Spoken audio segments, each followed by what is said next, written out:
I'm gonna share my screen with you. Wonderful. Let me first start with that.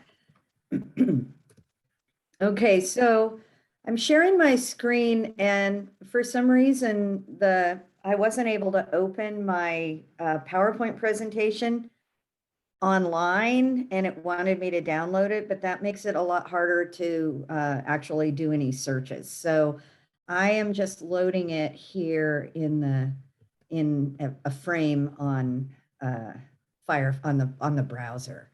So thanks for coming to my lecture, and I'm going to talk about database searching. So my goals for today are for you to understand the components of search construction, use some tips and tricks in PubMed, understand how you can find an exact phrase and use field tags to specify the content you want, learn how to build a complex search and add mesh terms to your search, find evidence-based articles quickly. Then I have a little section on some open access resources that might make it easier to find full text of articles, and a Google Pearl about getting to the gray literature. So top databases for clinical sciences are PubMed, Web of Science, Embase, and CINAHL Complete. These are databases we have at UCSF, but today I'm going to focus on PubMed, which is free to anyone. There are additional databases, which I'm not sure you'll have access to, but these are good ones in the social and behavioral sciences. Gender Watch, which focuses on gender issues. PAIS, which is really good if you have health policy questions, public health questions. PsycInfo, which covers more mental health resources than you would find normally in PubMed. PsycTests, which is a database that helps you find surveys, instruments, questionnaires, and the like. Social Services Abstracts, which covers social safety net questions. Sociological Abstracts, which covers the literature of the social science. And ERIC, which is educational resources. So the main thing I want to get across to you is that these databases like PubMed do not search like Google. They don't parse language. Google's a very good search system, but they're not sharing with anyone. These databases were all built much before Google. And so they don't understand or parse languages, and they use an algebraic formula. So really, you're using algebra with words. And the most important thing is actually the construction of the search, that algebraic formula. That's more important than the words almost, because the databases like PubMed, to them, your word is just a variable, like a number, and they just are going to map to other similar words. So really think of this as like a type of math that you're doing.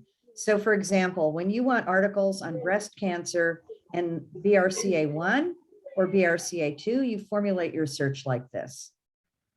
The synonyms get nested in parentheses. And this is the formula the database understands. Then the database thinks you want articles on breast cancer and this or this, fever and children and any of these drug names. And I'm going to show you what happens when you don't follow the formula.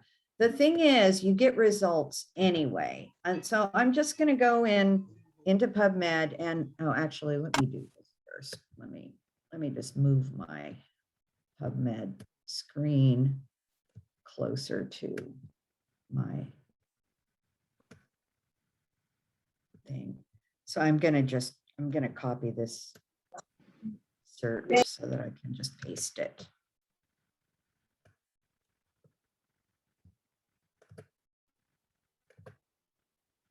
So now I have a correctly formulated search. And when I run this search, it is going to come up. Oh, let me clear. I was searching something else with limited dates.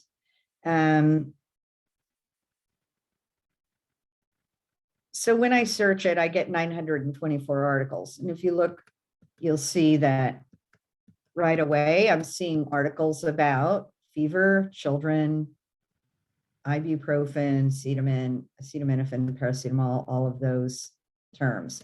Most of these are coming up pretty good.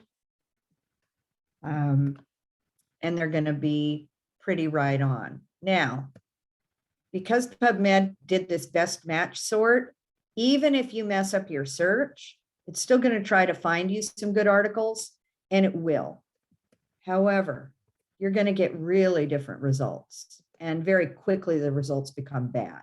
So right now, what's happening is I took the parentheses out. So now the database doesn't actually, well, PubMed now thinks I want something else. They think I want articles on fever in children and Motrin. And then they break the search right here. And then they look for ibuprofen. Then PubMed searches for ibuprofen with anything like ibuprofen for headache, ibuprofen for back pain, Tylenol in pregnancy, acetaminophen and neck pain, anything. So no longer are any of these terms after Motrin going to connect with fever in children. And so the database searches differently. Now, because they have this best match sort, they're going to just grab those words and, try to help you. But look what you get. Instead of 900 articles, you have 44,000 articles. No one is going to look through 44,000 articles. So if you get a weird result like that, look at your search construction and think about, what are you telling the database to search for?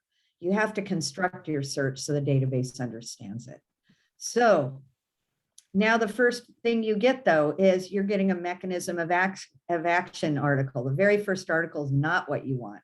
However, it is still going to pull up some of these good articles just because of this best match sort.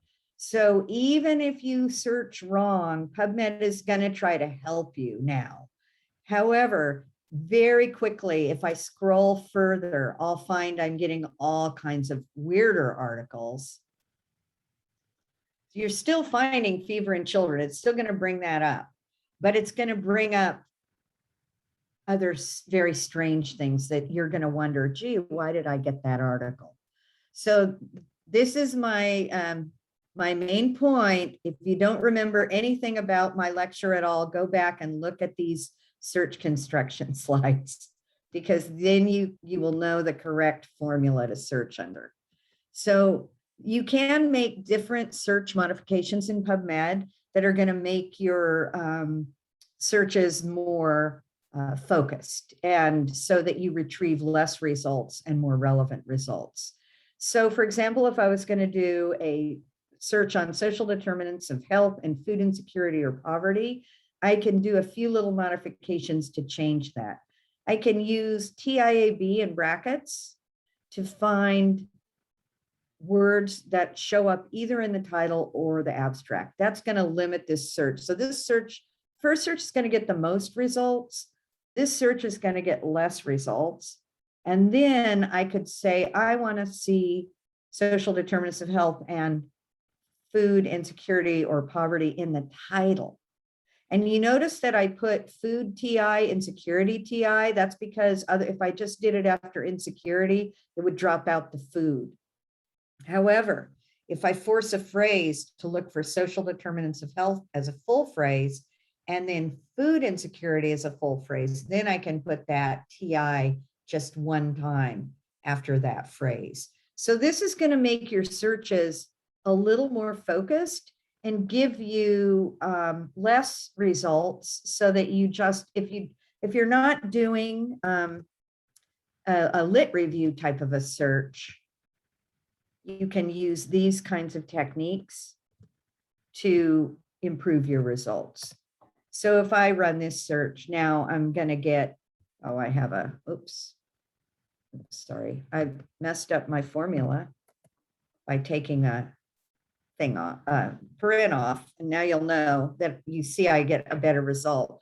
And I'm going to see social determinants of health as a phrase together. I'm also going to get either poverty or food insecurity in the title. So it's a really good technique to use if you just need some articles because you're going to write a paper or you want to look some things up. Now, you can build a search by looking at your concepts. So a simple keyword search on strategies to improve medication adherence for teens on HIV with antiretroviral therapy, I would do something like HIV or human immunodeficiency virus antiretroviral therapy, medication adherence, teens or adolescents. And then I might take this and to make it more focused, put medication adherence in the title if that is the most important concept for me. So you're going to get a lot of articles on HIV, but medication adherence is something much more specific. So that would be a more important one necessarily to put in the title. So these are just techniques you can use to narrow your search. But what if you are doing a lit review and you really don't want to miss articles? You want to then make a more complex search. And the first way to do this is by adding additional synonyms on the concepts that you already have. So for that search I just did with HIV, antiretroviral therapy, medication adherence, and teens, I can add this additional concept for the drug concept. I could do antiretroviral agents. I can also add in different terms for medication adherence, such as medication compliance and patient compliance. And then I can also add additional synonyms for the age concept. So then when I redo my search from this original search, you can see that we have more terms that the database can search for. So this is how you're going to develop a more complex search when you really want to do more of a literature review. Okay, so I'm going to go through this because there isn't so much time in this session. I only have 45 minutes and usually this class takes me an hour. So I'm going to talk about developing a complex search and what you might do. What are barriers for access to pre-exposure prophylaxis medications for HIV prevention? So what terms would I use? First, I would use HIV. I would use pre-exposure prophylaxis, and then I would use barriers. So that would be the simple search. And I would do HIV, human immunodeficiency virus, and then I would add PrEP, I would add healthcare access. So I would add other concepts to broaden that search a bit. Another way you can develop your complex search is you can add additional synonyms, but then you can also add mesh terms. So when you search PubMed and you select an article,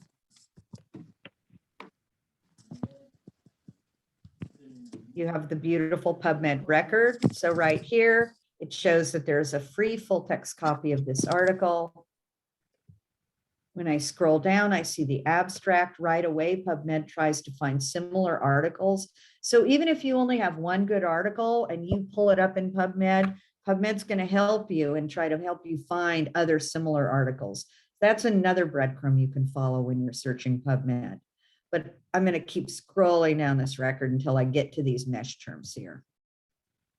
And then you'll notice that there, besides similar articles, PubMed tries to put cited by articles. That's yet another breadcrumb. Articles that think this article is important, and so they're citing it in their papers. And now you're into the mesh terms. So you can see health status disparities, poverty, and then with subheadings, psychology and statistics and numerical data. So all of these mesh terms, mesh stands for medical subject headings. These are thesaurus terms that indexers who index the articles in PubMed use to describe the content of the article. All of these concepts that they assign must be discussed in the article, and they are going to index these articles to the most specific points they can. So poverty, they're going to look at how poverty affects people, how people feel about it, and how they react to it psychologically. It's also, though, about poverty and statistics and numerical data surrounding poverty. And it's also about social statistics and numerical data around social determinants of health. So you'll notice that some of these have little asterisks. When they have the asterisk, that means that the indexer has decided the main focus of the article is really on health status disparities, how poverty affects people psychologically, the data around social determinants of health, and the complications of psychological stress. So those are the more important concepts that are going to be discussed in this article. So you can actually find out quite a lot about an article by looking at the mesh terms when you pull it up in PubMed. So you can then, when you see those, you can add those to your search. So what I added to mine was I had HIV, I had immunodeficiency virus, and then I found HIV infections prevention and control as a mesh term. And then pre-exposure prophylaxis, I found that pre-exposure prophylaxis is also a mesh term. Then I had barriers or healthcare access, and I found social stigma as a mesh term, as well as health knowledge, attitudes, practice. So sometimes after you add mesh terms, depending on the mesh terms you add and whether you add subheadings or not with them, you might have the same or similar numbers when you add mesh terms, and you're going to go, oh, why did I bother doing that? It depends on what you add, but when you're doing a literature review, you want to make sure not to miss something. So you do want to add those mesh terms then. The reason that you might have similar results from using keywords and then adding mesh terms in PubMed is that PubMed has automatic term mapping. And so when you type a keyword in like HIV, PubMed is automatically going to find the appropriate mesh term if it can. And then it's going to link to articles that are indexed with those mesh terms. Now, automatic term mapping gets turned off when you force a phrase like adverse effects, or when you use field tags like I showed you, like TI or TIAB. So mesh is important when constructing systematic review searches or when you're going to do a lit review, but less for day-to-day, I need a few articles on this searches. It is still useful to force phrases and use field tags when you want to narrow your results. So when mesh makes a difference, it really can make a difference in a search too. The power of mesh. You can look up concepts in the mesh browser, and when you do, you're going to see mesh, which means the concept has to be discussed in the article. That's the difference between the keywords and the mesh. When someone indexes with a mesh term, the concept must be discussed. It can't just be mentioned. And then you also get to be able to focus your search if you want, where the mesh concept is the main focus in the article. You can get to very specific concepts by using these mesh subheadings. So for example, if I just want to get adverse effects for acetaminophen, I could do a search similar to this: acetaminophen, adverse effects, or poisoning, or toxicity. These are all found in the mesh browser, and I'm going to demonstrate that. You can also then make that the main point in the article by changing this mesh out to make it a major mesh heading.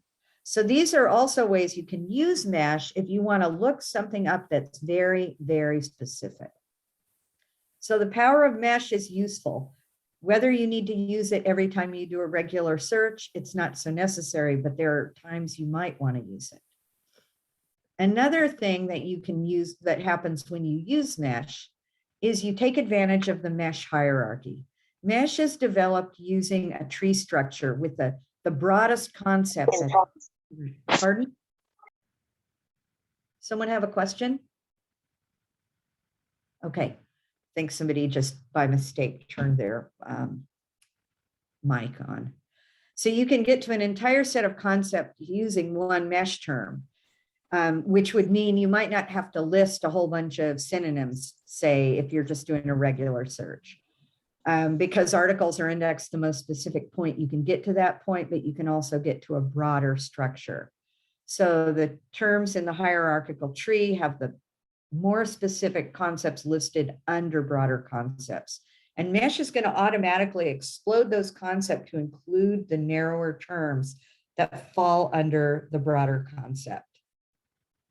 So I want to give you an example of this. When I'm in PubMed, I'm just going to go back to my main PubMed screen. When I'm in PubMed, if I don't type in that first search box, I can get to the mesh database this way. And I'm just going to open this in a new tab. And now I'm in a thesaurus. I'm just looking up these thesaurus terms. But say if I look up breast cancer, what happens? It's going to take me to the breast cancer term. But instead, I see breast neoplasm. And this is what the mesh term is. So that way, if I was going to do a search, you know, I could do breast cancer or breast neoplasms. But what you have is you see the term, you get a definition for it, and then you get what subheadings are allowed. So if I was a radiation oncologist and I only cared about radiation for breast cancer, I might use that subheading and just search for that very specific thing. If I really just want to do chemotherapy, I would add the subheading drug therapy. If I'm interested in how someone copes with having breast cancer, I would use the subheading psychology. So these are all allowable subheadings. And if you use the mesh, you can focus your search in that way. The other thing that's automatic is if you see these entry terms in a mesh record, what that means is if you type any of those terms in the PubMed search box and you don't put quotes around them, they're going to map to this mesh term. So they're going to pull up these mesh indexed articles for any of these, what they call entry terms. The other thing that's going to happen is if you use this mesh term breast neoplasm, it's going to search for all these specific types of breast cancer for you. Every single one of them. If you didn't want all of them, or if maybe you just were, oh, I only want lobular carcinoma, you then could click on that, and then you could build a search just on that term. So you can build from within here actually too. I normally look them up and then copy and paste them into a mesh search, but into a PubMed search. But say I wanted drug treatment for lobular cancer, I want it to be the main mesh topic. I can then add that to this search builder, and then I can tell it to search PubMed.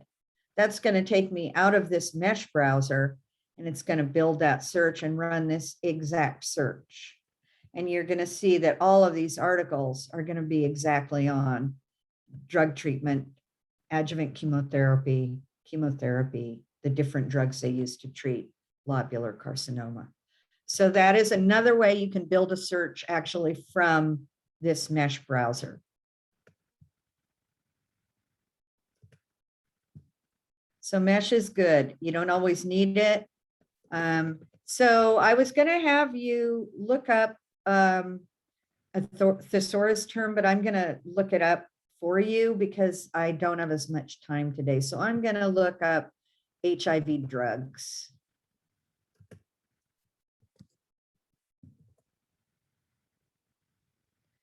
And what I get are, so PubMed now takes me to the term it would use, anti-HIV agents.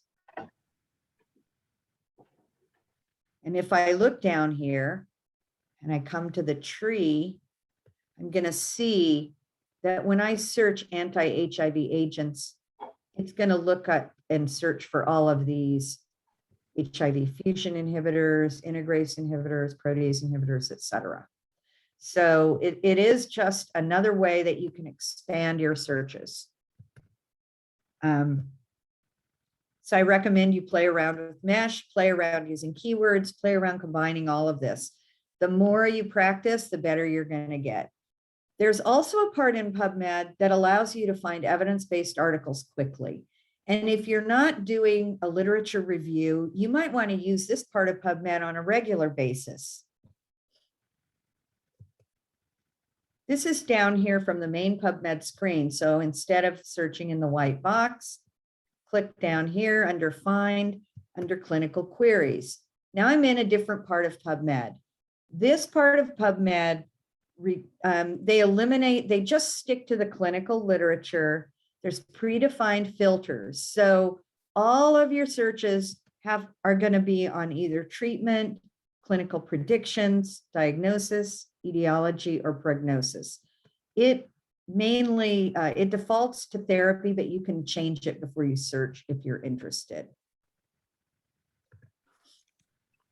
And it removes the animal studies, laboratory studies, and articles in the basic sciences. So I'm gonna run a search on AIDS and morbidity, and I'm gonna use this search in clinical queries.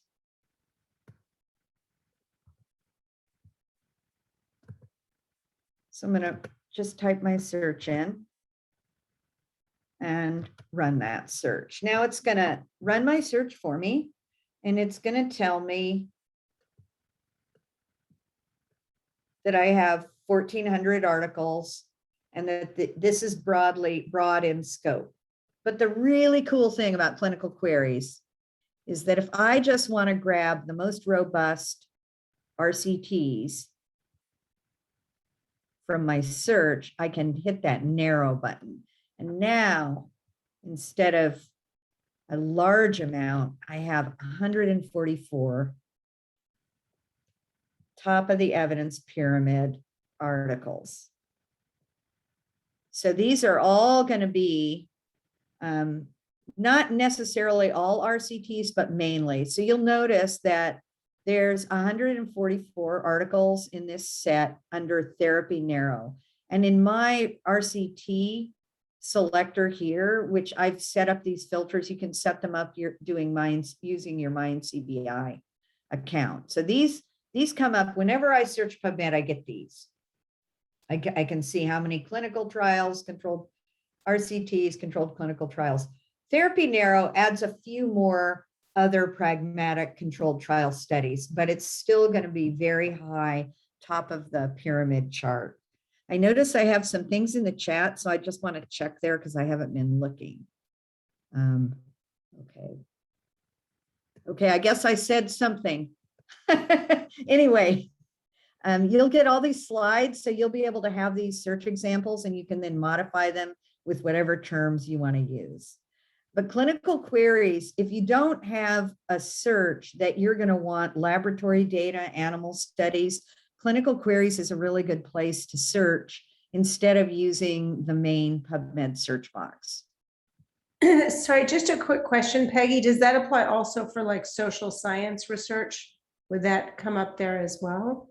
No, I would use the full search box for more of the social science stuff, but there isn't all that much social science in PubMed. I mean, there is like public health and whatever, but there's many other social science databases that I would recommend to search over PubMed depending on the question. Great. So anyway, clinical queries brings you to the top of the evidence pyramid. And also at the top of the evidence pyramid are systematic reviews. Now, systematic reviews are easily found in PubMed. And they are very quickly down here on the left filter side, you have article types. Systematic reviews is automatically here. And if I wanted to run any kind of search and then just find systematic reviews, I could find systematic reviews and RCTs and just click on those. I also have those up here at the top in my my search filters. But that's one way to search for systematic reviews. You can also use the subsets tag, and that is just using this systematic review SB if you wanted to search it that way. There's like 3 different ways you can use those filters and stuff. Okay, so, so now questions about PubMed before I go on to open access. Any specific questions? Okay. Thanks, Josephine. Josephine sent you instructions on how you can set up filters in MindCBI. It's a really useful thing. You can save collections, save searches. When you have a MindCBI account and you are logged into it, for example, I'm logged into my account and you can see up here. And if I wanted to get to my dashboard, I could, and then I could change things around. But this create alert button does not show up unless you are logged into MindCBI. But if I wanted to save this search, I could just say, okay, PubMed, create an alert for me. I want to save this search. I'm going to call it HIV search. And then the search terms, it saves it for you. And then it asks you if you would like email updates. And I'm going to say yes. If you want a different email address, you can change. I'm going to say, oh, I want them monthly, first Sunday of the month. I definitely want abstracts. And if there's more than 5 articles, I definitely want to see them.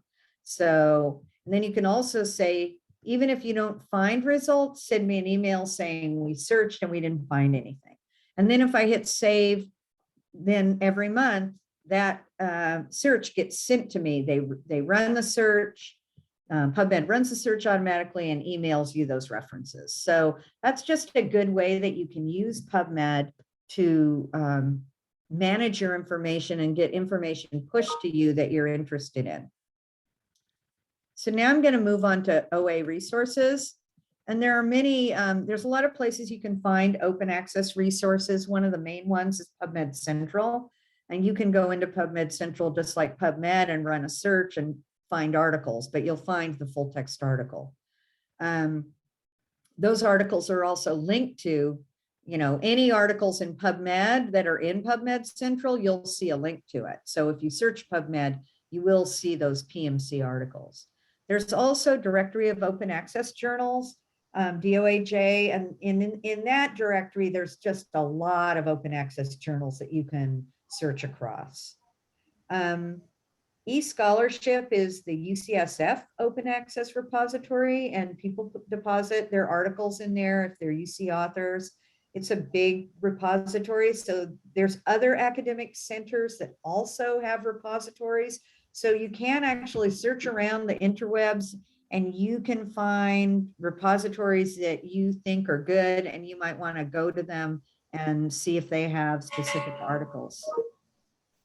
And then the other thing you can do is we have at UCSF on our main search page, we have a search box. And if you go to our website and you run a search,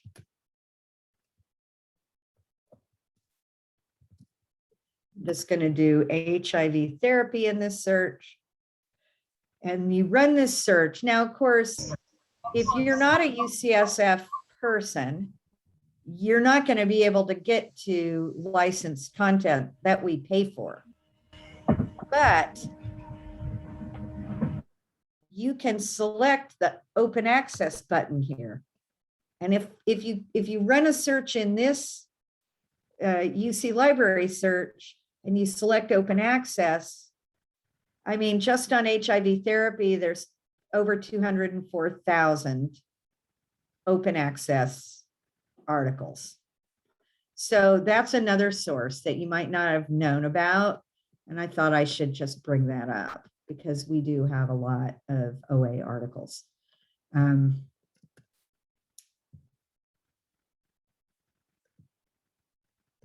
You can also, yes, which I just showed you. You can also search Google for other OA repositories, like I mentioned, and you can also find OA resources curated by librarians by using this term LibGuide.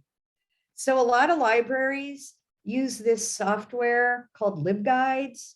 They're used extensively throughout many academic libraries. And when the librarians actually build lists of open access resources, they'll put them in a LibGuide. So if you search Google for open access resources, LibGuide, you're going to get whole lists of librarians who have put together all kinds of OA resources for you. So this is maybe a better way to search Google, because then you're going to get to the curated librarian information. There are some other open access tools that you can use. One is Unpaywall. It has a Chrome. Unpaywall is a big collection of OA resources that you can go to that website and search.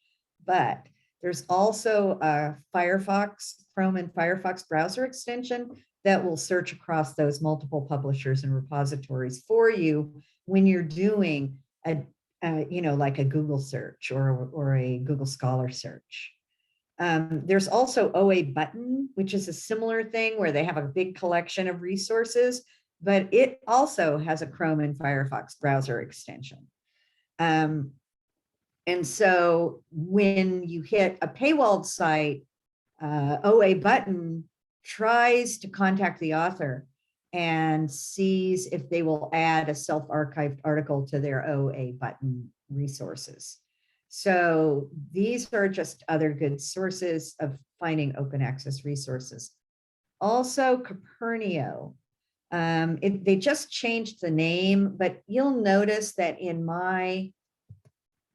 I do a PubMed search, and then when I go to my results in PubMed, you'll notice that I have these big PDF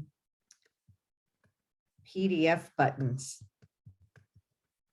This is from Copernio, but a lot of this too is it's linked in to the articles that UCSF licenses. So Copernio automatically adds a direct link to the PDF. And it does it from our licensed works, but it also will do it to over 20-some thousand OA articles. So you still could use it and it would link you to OA articles if you don't have if your university doesn't have subscriptions.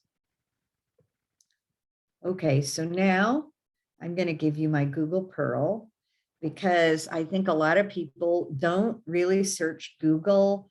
You know, they just search, everyone just searches Google. They just go to Google, search Google, blah. So you can actually tell Google where to search, and the gray literature is really in Google, not in Google Scholar. So let me move this closer to my pages. So if I'm going to be in Google and I want to search for, you know, if I want to find the gray literature. So I want to find the gray literature. And if I was looking for, say, white papers on HIV, I would do white paper, HIV white paper, sitecolon.org. Now, when I search this in Google, it's going to look for reports, white papers, policy stuff. That's what site.org is. Site.org is professional associations, professional organizations, organizations like World Health Organization, UNICEF. When I put this in, here I find a white paper on HIV and AIDS in Los Angeles that some LA City group has done. White paper on financing HIV prevention services. So you're finding broad-based papers and policy papers when you look for white papers and reports and things like that. So using this way to search Google, where you tell it, look in just the .org domain, it can be very effective. Another thing you might want to look at is how you can quickly pull up statistics. And I'm going to use this one because the government usually collects statistics. So if I search for HIV statistics.sitecolon.gov, it immediately takes me, of course, to the US, but then you can look for global statistics. So these are just quick ways you can search Google so that you're not searching all of Google. And similarly, if you were going to start a new curriculum for a course, or you're going to start a program, and say you want to start a program for DEI curriculum in your organization, then you would tell it to search sitecolon.edu. When I go there, now I'm going to get all these different academic medical centers, what they're doing for their DEI curriculum. And you can see that they're setting up training sessions, engaging seriously, you know, all these things. However, what if you just want to see their PowerPoint slides? You can also put PPT. Now you're getting PowerPoint presentations on DEI and on strategic plans. So these are just little tips and tricks where you can, instead of searching all of Google, you are just searching the important aspects, where you think like, what is my question? Where would that be in Google? Where would Google put that? Versus, I'm just going to search Google for everything in the universe. Even when you search Google and you limit it that way, there's still over 8,900 results. So, and that's just this curriculum one, which is pretty specific. So it just cuts down the results and you can get to more of the literature you're looking for. So I have done it and I am 2 minutes under. UCSF students can set consultations with me for research consultations. And I also put my email address in.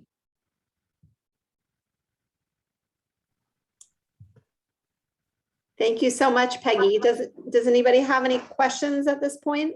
Or should we save them for the end after the Zotero to make sure we have time for Zotero? Actually, I have one question. Go ahead, Jackie. Okay. Peggy, what about how do you combine your search terms when you're searching for gray literature? So you have, how PubMed you can combine different ideas, HIV, drugs, and something else. But so for Google, when you're doing gray literature, how do you combine those? Well, you can combine them. You can do it. You can combine them just like you would do any Google search. You can also use the same search formula that you use in PubMed to search Google. If you want to combine synonyms with or, Google will understand that. Okay, perfect. So you can do the algebraic formula in Google, but Google actually understands questions. So you can actually put a question in Google. Typically, if you're doing gray literature, let me just share my screen quickly and go back to this Google search on the gray literature. So if I was doing like a search on the gray literature for Google and I wanted like drug treatment for HIV, I might put drug. I might do something like that.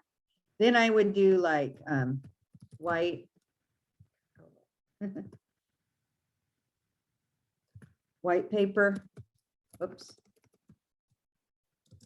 Or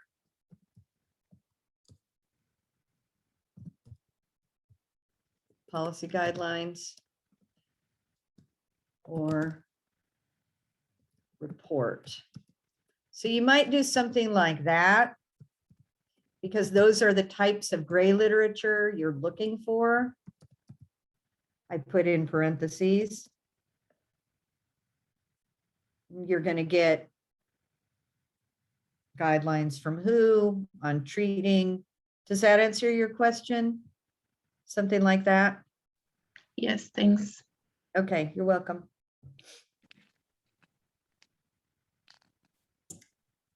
Peggy, I just want to let you know, this is the most people we've ever had at lecture. So this is clearly a topic of interest to the students. Well, I hope that it makes you more confident in your searching ability and that you'll be able to go back on the slides and use some of those techniques to improve the results you get when you run PubMed searches. Great. Thanks, So, Peggy. thanks for coming to my lecture. Yes, we enjoyed it. Should we switch over to you, Josephine? Yes, that'd be great. Thank you, everyone. It's nice to meet you. I'm Josephine Tan. I will be covering the Zotero portion of this. Before we start any of this, I wanted to take a stretch break. We can either sit if you're more comfortable doing this, stand if you'd like to get the blood flowing more. It'll just take a few minutes. So we'll get that started right here. So if you have a chance, you can stand, which I will do. Let's get started here. Begin by standing. Root both feet into the ground. Take a great big inhale and reach both hands high above your head. On your exhale, goalpost the arms and lift the chest, finding a baby back bend. Back bends can quickly boost your energy levels and help to refocus your mind when dealing with stress.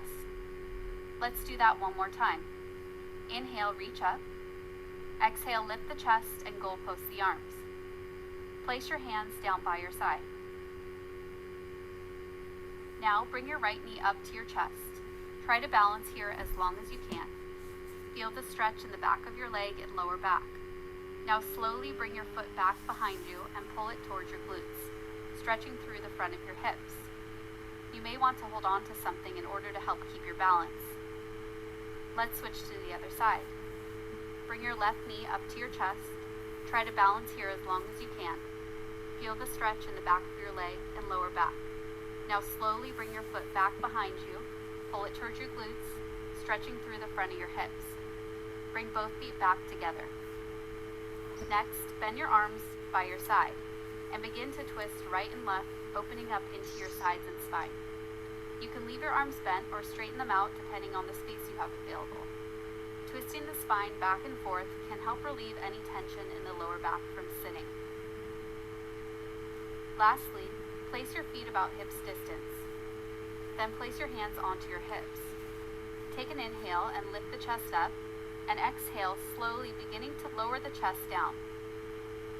As you begin to fold forward, bend the knees to begin lengthening through the hamstrings until your chest touches the tops of your thighs. You can dangle your arms down towards the floor or grab onto your elbows. Stay here to continue lengthening through the spine, or you can sway side to side. Bring the hands back to your hips, and on your next inhale, slowly begin to rise up. Head comes up last. Great work on integrating this quick physical activity break into your busy day. Setting. Okay, thank you for indulging me in that. And let's get started on Zotero.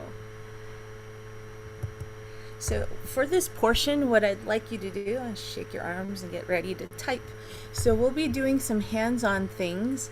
Zotero, if you've never used it before, when you are searching your literature of any sort, it can be from a database, from a web page, if you find that you like a web page.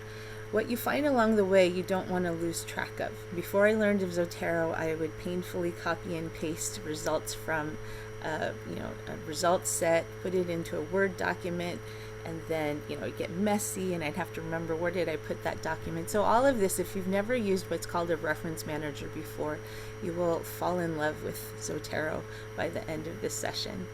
So a few things I would like you to start with. Hopefully all of you did get a chance. Let me look at my chat.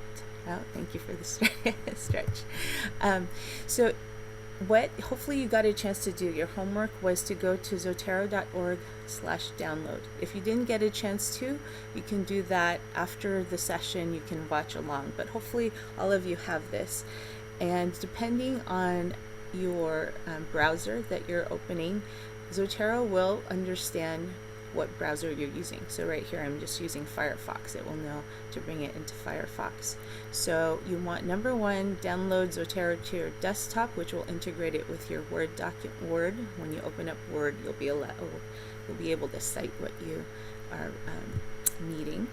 And then Zotero connector. So Zotero connector, if you're not sure what that is, once you download it, you should see a not very exciting icon. That position will always stay the same. The look of the icon may change depending on what you're trying to capture. So if it were an article or a web page, this would change. This icon would change, but just remember, it will always stay in the same position. Now for some people who download it, it may not show up right away. So if you're one of those people, what you'll do is you would have this 3 bars on the right, most likely, or dots on your browser. And if you don't see it, let me move my menu bar. If you don't see it, you would click on that menu, and then there should be add-ons or something to that effect. It sounds like add-ons. And then you'd click on that. Oops. And I don't know if that's the right one in Zotero. All right, so there is a way that if you cannot see it, I won't take too much time to do it. If you cannot see that Zotero button, then you can watch along during this session. Let me check one more time. should be add-ons, customize. Okay, hopefully if you're using a different browser and not Firefox, it will show up. So you'll look for these ... dots or this menu. It should say something like add-ons, and then when you click on it, at some point it will give you an option to find Zotero, right? So that's just if this little icon didn't show up. Hopefully for all of you it has shown up. All right, so do that. You've opened that. Go to your menu or wherever your apps are standing. On a PC it would just be under this window. If you're on a Mac, go to the Mac apps and open up Zotero. If you haven't already, that desktop Zotero, and you'll know it's open when that Z shows up in your bottom of your screen, right? So we need that open so that it can talk with our online system as we're capturing things. So that's down here. You open up your Zotero, and then the second thing is to open up a Word document. So we'll have an empty Word document. In the chat, after you open up your Word document, I will have stuff that you paste in. It's a nice block of text here that I borrowed from an abstract in PubMed. So take that big block of text that should now be in the chat and put that, paste it into your Word document. We'll come back to that later to cite it as we are typing. So that's the whole point of doing all of this, is when all is done, you want to take your references. When you're ready to write up your paper, this will be the beauty of why we're taking the time to use Zotero. All right, so hopefully you've got that set up. You've got your Zotero desktop open. You've got your Word with that text pasted in. Okay, and so I don't check chat consistently, so if you have a question, you can stop me along the way, and if not, we'll wait till after the session. Go to PubMed now. If you don't have it open yet, we suggest that you go to our homepage and go to PubMed, or you could go directly to pubmed.library.edu. But let's do this instead. Oh, .ucsf.edu. So go to the library, which is library.ucsf.edu. This is the more straightforward way to do it. Go to our website if you haven't gotten PubMed open yet, and then you would go to PubMed at UCSF. And for the other databases that Peggy showed, same place. You can find Embase and Web of Science. So that's our quick go-to. So hopefully you're here at PubMed.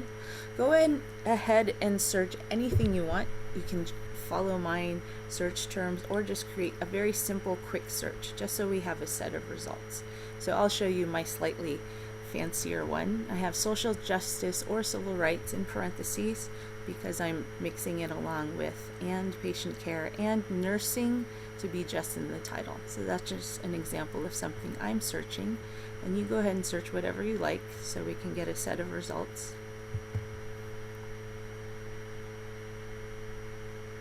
And then you should be on your results set.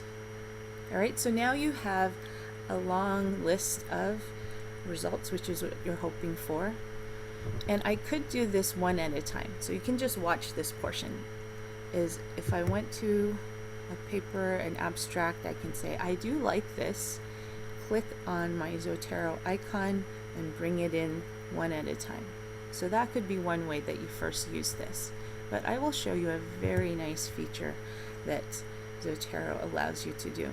So because we have our desktop Zotero open, if you didn't open it, it will prompt you to do this when you try this. Okay, so you see that icon looks slightly different from the first time I looked at it, but it's still in the same place. So here's my set of results. This is what's wonderful, is if you click on that icon, so hopefully you've done that, on your set of results, go to the icon. I see I have a chat item. Oh, thank you, Peggy, pubmed.ucsf.edu. Very good. So, all right, here's your list of results. I'm going to check or click on that Zotero plugin or connector. Now you should see this beautiful list that has now paralleled what's on the page.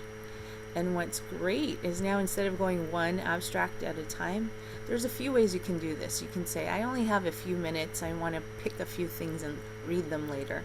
This is a good point where you might want to do this. You can choose, you can say you want everything, I just want a few. So let's say right now, so what you should be doing right now is you're on your set of PubMed search results, have clicked on that icon of Zotero in the upper right menu bar. And again, if you don't see it right now, you can watch along and I'll send you directions later after the session onto how to have that icon show up. All right, so then you hit the icon, all this beautiful stuff happens, and then we say okay. All right, so when it says okay, it's going to give you some options of where you want to save it. So before you save it, let's go back to the Zotero desktop. Right, this portion, I suggest if you know kind of ahead of time what you would like to call, I'll just call it a folder. They call it collections. If you're new to Zotero, you should have very little over here, maybe nothing at all. If you bring something in without creating these collections ahead of time, these files, that's no problem. It will dump it into this generic My Library. But if you have already ahead of time what you think may be the topic, because you may bring other topics into Zotero. So here on the desktop Zotero, it's very intuitive. So if you think it's something, just hover and it'll tell you what it truly is. So hover on that leftmost icon that looks like a file folder. So click on that and it should allow you to, it says enter a name for this collection. So again, a collection is just a file folder where you'll put in papers that have to do with a particular topic. So, you know, for me, maybe I'll call it social justice. Right? So you can give it a name, you can call it test, whatever you like right now, but we just want to create a collection, right? And then it will, as you create it, it will just show up alphabetically. So I have a lot. So here, this is a great feature. Let's say you start looking at a bunch of papers and you figure, you know, this part would actually be best for this part of my topic. This still has to do with social justice, but it's more a different aspect of my research, right? So we can put these things called sub-collections. So you go to the one that you just created and you right-click on it, all right? And when you right-click, you should get a pop-up menu that says New Sub-Collection, which is what we want. We want to have, and I will create 2 sub-collections. I'll start this one first. So I right-clicked on the one, thing I just created, that file, and then I get New Sub-Collection. So here, let's say I want one that has to do with, let's just say primarily nursing and social justice. So I've created that. So now you see it's nested right under what you created. It shows your subfolder. And let's say I want to create another subfolder. So you right click on that first folder, upper folder that you created. I'll right click on my social justice. So you do the same. Right click on your folder. And then say new subcollection. Now let's say this one I want to have more. This is historical data of social justice, right? So I'm just saying I'm starting to see there's different aspects. If you have no idea what the new aspects are, that's no problem. Just create one folder and then you can create subfolders later if you think it's necessary. So if you're following along with me, you should now have a main folder, and if you wanted to, 2 practice ones down here that were subfolders. All right, I have a chat item. Oh, okay, I have a hi. All right, so what we will do now, so we've set this background stuff up, and again, it's nice to do it ahead of time. If you don't, that's okay. It will throw it into a generic thing called a My Library, and you can take care of it later. And a very nice thing that you can do is you can, I will show you here. Okay, here's a few things. We won't go back to PubMed yet. This portion, just watch along because you'll see how cool this is. All right, so you can do this. Let's say I put something in another folder, you know, way back when, and I figure, you know, actually, I think it's better in, I'll call it just, I'll pretend it's better in my nursing folder of social justice. So I just click it, and again, it's intuitive. Click it and drag it to where you want it to be.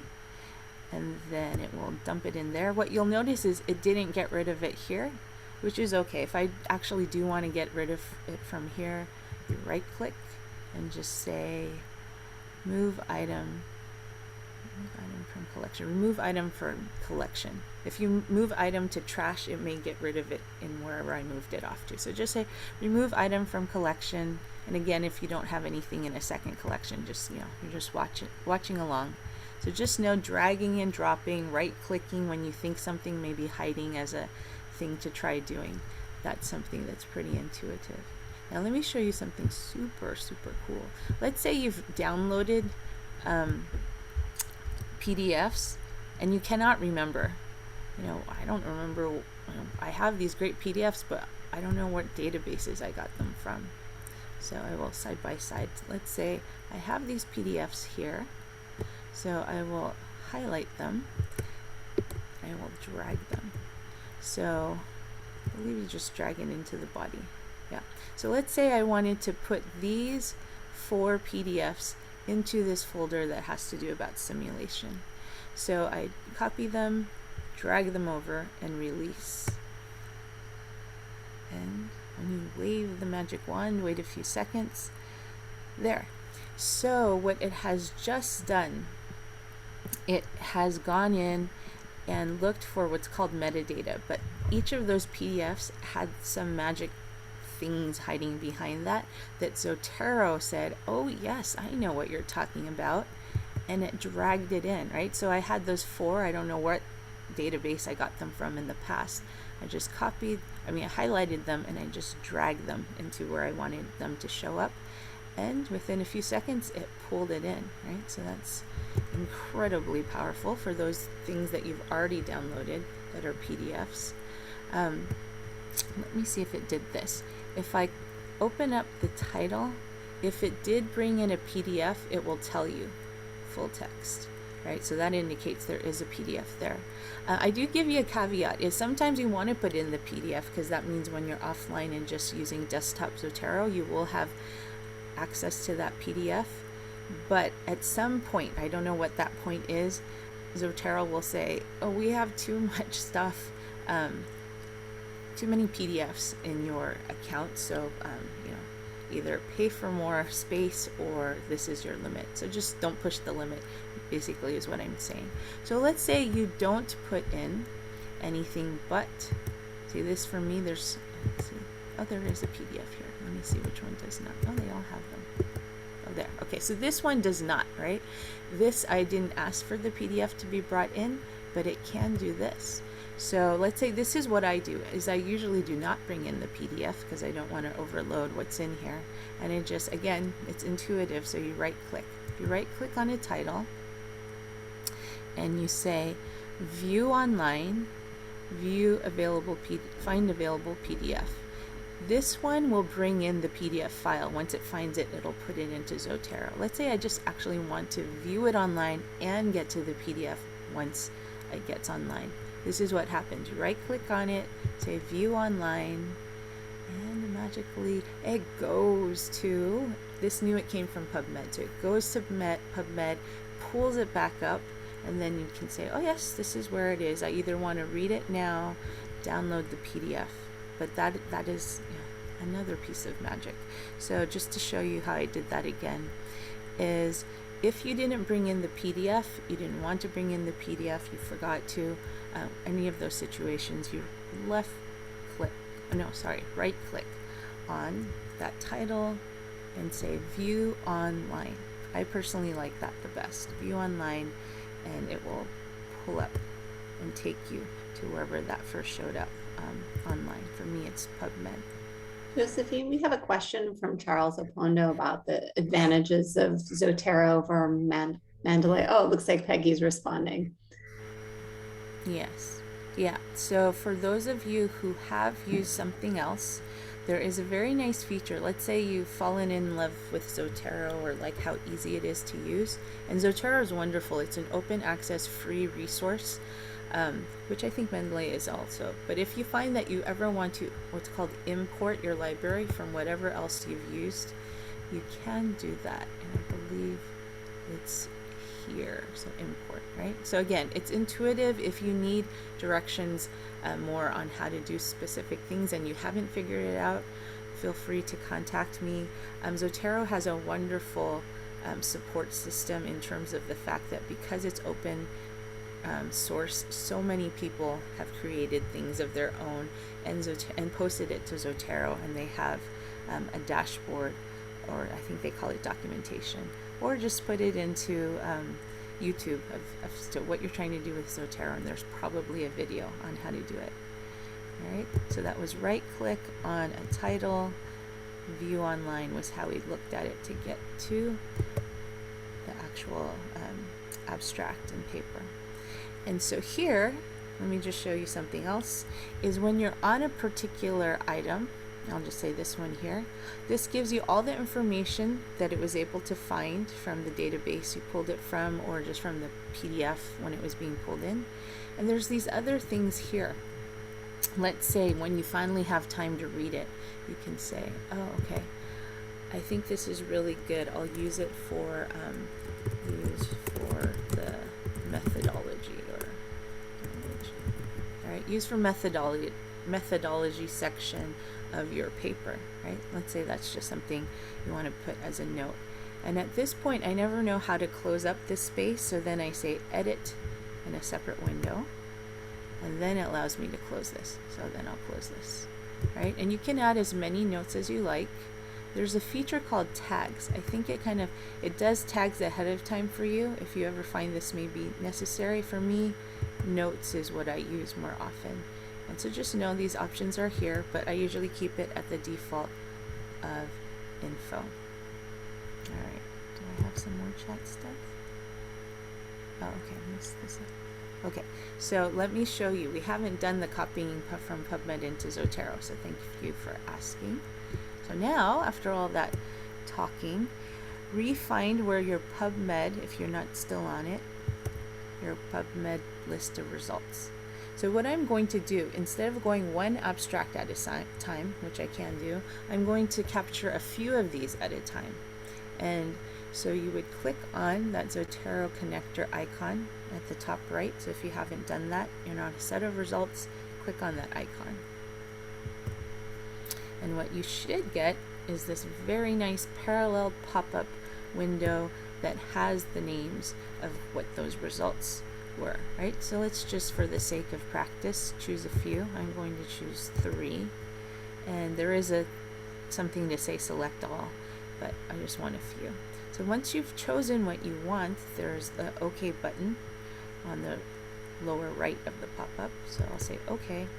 And at this point, because we were very organized and thought ahead of time, we can put it to this pop-up window that shows up on the right side, and it says saving to, and I will do the drop down because I have a lot of folders. It will say, oh, are there some of these folders that you want to look at? So I will, oops. Okay, so sometimes if you're taking too long, it just decides to not stay open. So I'll choose what I want again, say OK, and then here I'm going to click on my particular, see I have a lot of folders, so I'll say more. I can see all my folders, and I wanted to put it in social justice, and let's just say because I had my subfolders or subcollection, I'll just put it in a subcollection. So again, it's very intuitive. Find the one that you did set up, and again, if you didn't set one up, no problem, it will throw it into this generic folder called my library, and then you can, when you're in Zotero desktop later, you can organize where you want it to go. Right? So hopefully if you've done it already, it's magically gone somewhere, and to see if it truly went somewhere is you would go to Zotero desktop, and I will see the ones that I wanted have now come in. Sometimes it may take a while. Let's say you were trying to bring in 50, right? It will take a little while. And this upper right green kind of rounded arrow in the upper right of Zotero, that is called sync. So if you think, well, it's going too slow for me, click on that green button and it will just make sure that it's still trying to sync what you're doing on the web onto your desktop. So, if there's a lot of things you're bringing in, it'll either be really easy or may take a few minutes, and just use that that sync button. All right. Looks like you have a few questions in the chat. Mm-hmm. Yeah, let's see what it says. Copy the PubMed. Tried to answer one of them. Oh, okay. Thank you. Yes. Okay. Yes. So for those of you, thank you for that question. This is an important alternative. All right. I'm going back to my PubMed. So all of you go back to your PubMed set of results. And you can do this. You can do this one at a time or many at a time. Let's do it perhaps one at a time so you can see what it looks like on an abstract level. If you want to do this many at a time, let me just show you this portion of many at a time. When you're on a set of results, you would click on the few that you want, and then you say send to. Right, so this is one way to do it. If you're on a set of results, you don't have the connector, you don't see your connector, you can do this part right now.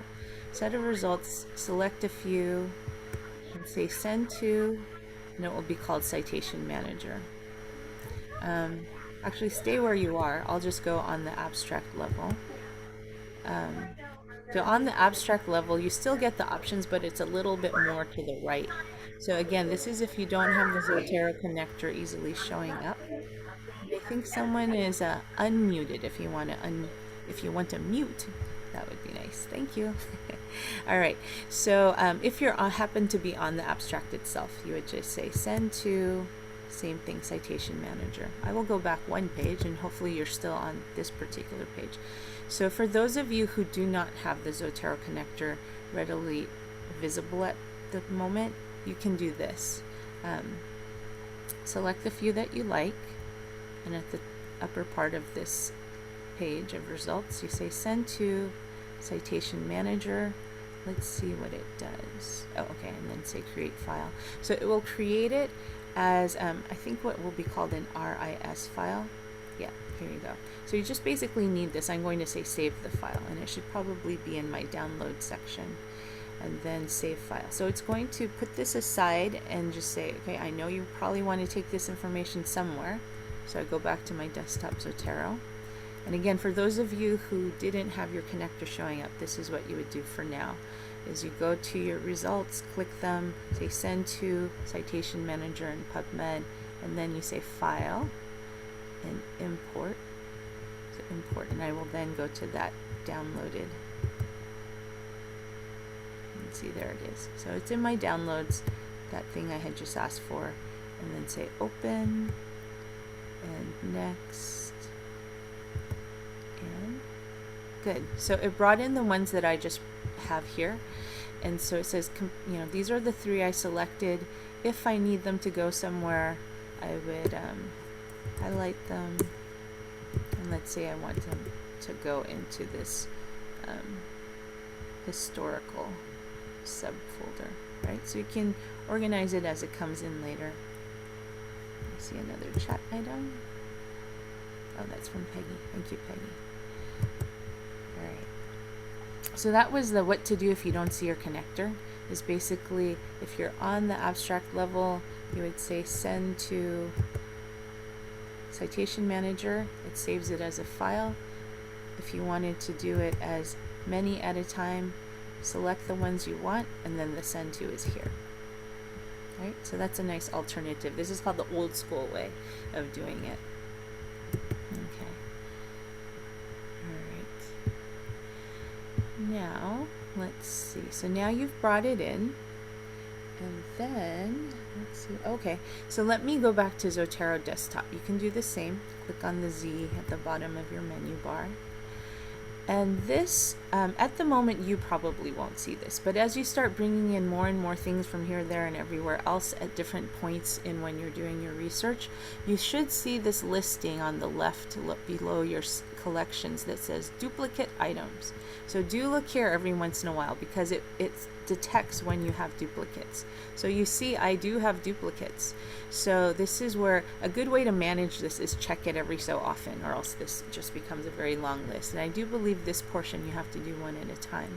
So I would click on the first one, and it's saying we're taking the best of these records. Can we merge them? You say yes, please. And then it will take away what was there before. And again, where I'm at, if you don't see it, if you don't have duplicates, this duplicate items may not show up under your left menu. So don't worry, if there are duplicates, this thing should appear. And so here it knows, oh, I have 3. Okay, let's please merge those. And then I'll do the last one, these 3, merge those. And now it's all clean. So now there's a single version for all of those. So do remember, as you're bringing more and more things in, double check every once in a while that duplicate items section right there. All right, now we will do that fun bit as to why are we doing all of this, right? So we had our web or our Word. So go to your Word document, and hopefully you got a chance to paste in. If you didn't, you can either go back to the chat and paste it in, or just quickly type some simple sentences to have something to cite, right? So I will look at my Word here.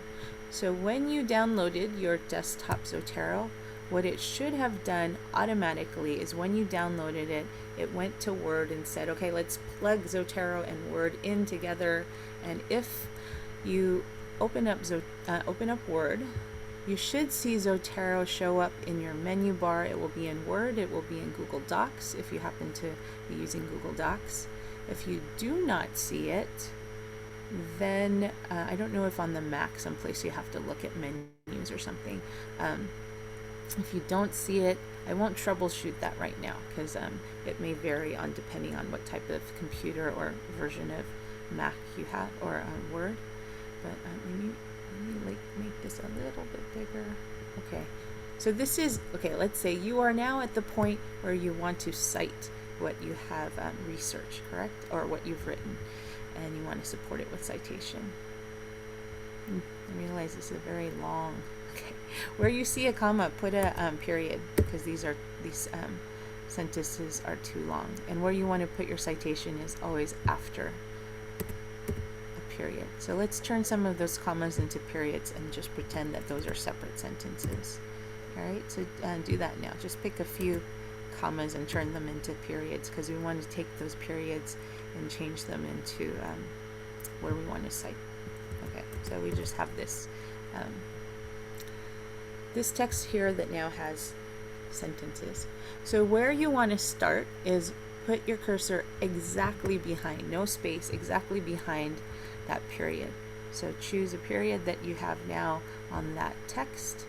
And hopefully, if those of you who do see the Zotero in your menu bar, look for Zotero. For those of you who don't see it, if you want to take a moment to see if hiding somewhere under your menu bar of Word, there is a Zotero somewhere, that'd be great. If not, watch, and then I can help troubleshoot this after the session if you didn't see Zotero show up. Let's see. For those of you who don't have it showing up, let me double check this. So you can just watch this along. If you happen to not see Zotero in your Word, you have to go back to Desktop Zotero. So for those of you who may not see it in your Zotero, this portion you can go to at the moment. So only those who can't see Zotero in Word. You click on your Desktop Zotero and say Tools and Add-ons. And Add-ons. And then if it's not enabled, you should hopefully see a listing that says Integrate Windows with Zotero, and then you would say Enable, I believe is what you should see. And then you should hopefully see it in Word. If it doesn't show up in Word, you most likely have to close and reopen Word. Right? So hopefully everyone does have that Zotero. So again, we put our cursor right behind the period that we wanted. And then at this point, you do click on that Zotero tab in Word. And then you get these simple options on the upper left. All right, so put your cursor behind a period, clicked on Zotero in the upper menu bar of what I have, my version of Word, and then go to the very left icon that says Add Edit Citation. Right? At this point, if you forgot to open your desktop, it should ask you to open your desktop Zotero. So you click on that, and it now gives you right away the options that you want for this style. So let's say I wanted to change this to a Chicago manual style, or just choose a style that may not be the default, or just use the default. There's many other styles you can choose from, and you would look under manage styles if the one you want isn't listed. Everything else I just leave as is and say okay. And so now it says, okay, tell me the one you want to cite. I'm like, well, my memory is not that great, so let me click on the Z of the pop-up and say, let's open the classic view. And then this should give you the list of what you need. And I'll just go to that social justice one that I wanted. Let's say I wanted one. I just want to cite one paper, right? So you just click on one title, and then you would bring it in. But if you want to cite more than one item to that particular sentence, you can do that, but you have to do this portion, is remember to put this, click on this multiple sources. So if you have a few things in your folder, try this out. We'll pretend we want a few of these to utilize on just one sentence citation. So I have to remember, click on multiple sources. Now you have options. You have an option to say, pick one. Yes, use the good old-fashioned green arrow. Oh, okay, that does it twice. So this one, I want to bring it back. I don't want it twice. So I go to this one. I said, please give me the second one. And let's say I actually want to also cite a third one. At this point, if you think, oh wait, actually I want this one to go on top of that one, then you just take it, move your arrows up or down. It will move it around. All right, so that's how I did this, and I'll just recap for a second how I did it. Let's go to another sentence. So put your cursor right behind, no space, behind the period, and then I went to the upper left where it says add edit citation. You have to be on the Zotero menu first, and then you see add edit citation. I click that, and then I said I do not remember, so click on the Z on the pop-up and say classic view. And I'll just go to a different set of things I imported. And let's say I want, 3 more. But if you want just one at a time, just click it and say okay. I'm going to say I want multiple resources. I'll put 1 and 2. I don't want this one twice, so I'll click it, move it back. All right, so hopefully you notice now every time I am clicking on something and I say okay, it's already inserting exactly how I should have done this if I were doing it manually. I have to tell you honestly, this was the most painful part of writing research, was this part, not the doing the research, but writing this citation and bibliography up. So if you've never used such a resource as citation management, this is where you're supposed to say, I'm in love. So I'll do it one more time. We'll put it under, pick another period, no space behind it. Put your cursor there. You have to be on your Zotero menu in Word. Do your add edit citation. Click on the Z. Classic view. And choose, this time I'll just choose one. And choose one and okay that, and it will put it right in. All right, so now you've cited everything you want. Here is something very important. Let's say I'll just talk about this. You don't have to do it. Is let's say, oh, I actually don't want this citation anymore, or I want to change it somewhere else. There will be something that if you want to change it, you see how when I touch this citation, it turns gray. That gray, let that gray remind you, don't hit the delete button, because there's magical invisible connections happening behind the scenes between Zotero and Word. We don't want to break that magical formula. So when you see that gray highlighted, and it's basically, I think you just have to, let me try it on a different sentence. You just click, you click on the citation stuff in the document, and then you would say add edit bibliography, and then you can change around delete, and then the formulation will be intact. It will get really confused if you just said don't want it, delete. So just remember, click on it, the gray tells you, oh yes, please go to add edit bibliography. and then take care of it from there. All right, okay, so now this is the next exciting portion. This was my also least favorite thing to do. And let's see, I have some questions here. Convention. Oh, okay, thank you, Peggy, for answering. I'll let people read it since I have a little bit left to show. All right, so this is time to create the references, right? I didn't like this part at all before I knew about this. So at this point, and if now if you have some citations in your paragraph here, then you go and back to the upper left, it says add edit bibliography. So let's click on that. All right, and where is it? Oh, okay. I'm going to put my cursor here. Add edit bibliography.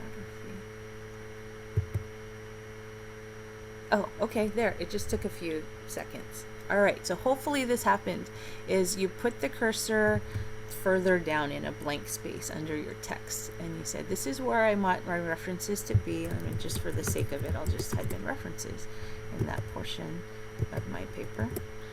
And what you should have seen was this beautiful, oops, too many clicks around here. Let me go back to my Word document. Oh no. All right, but hopefully what you did see is that the citation list showed up, the references, right? I will show you something else then, right? So whatever I just showed you to do, it was, again, under the Zotero menu, I put space under the text, and then I said add edit bibliography, and it put in a beautiful bibliography within a few seconds. And the longer your set of references, the more patient you have to be, but it is doing what it needs to do. And let me show you this portion, which will be the last super duper cool thing. So under Zotero, sometimes I'm not ready to cite anything, but I do want a reference list, right? So I will go to wherever, I'll just go to my nursing here. All right, so let's say you want to make a bibliography, either all of them, a select few. Let's say I only truly wanted a few of these. So let's say these are the ones I want to cite, or not cite. I just want to create a bibliography. So you have to be in desktop. You open what you want. You can do all, Control A, or select a few by doing Control and then selecting the ones you want. And again, it's intuitive. So let me say, let me right click these titles and say create bibliography from items. And this is the thing I super love about this. Let's say now I actually need it in a different cell, you could choose that, but I'll just leave it as it was before and keep the default, copy to clipboard, and say okay. So now it's in the ether. What to do now? We are going to go to whatever it is, a Word document, an email, wherever you need this to be, and you say Control V, paste it in, and there it is. It's this beautiful bibliography. It's not citing anything, but if I were citing a paper, this would be what's happening underneath when I'm ready to create it. And you can always go, do the extra stuff if you need to put spacing, so forth. That's available. All right, so I see some questions. Google Chrome. Now I can follow. Awesome. Okay. All right.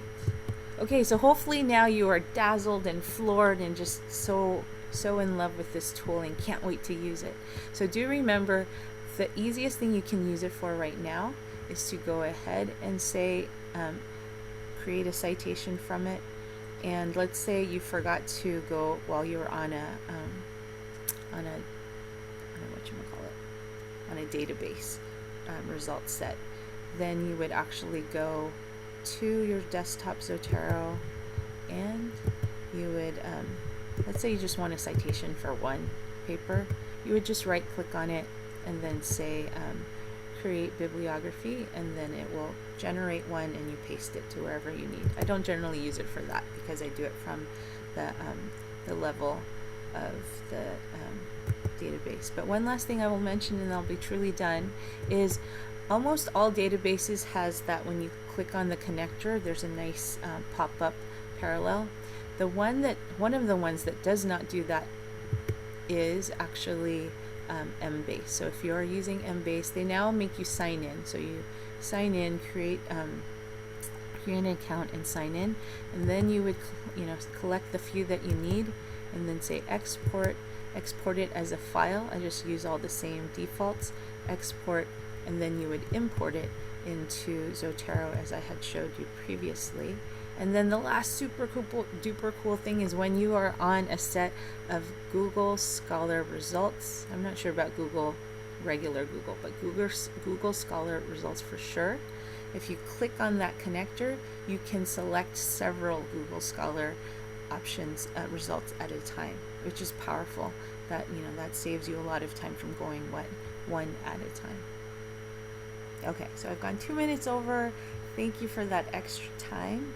I will, I guess, stop sharing for now and take any questions for Peggy or myself.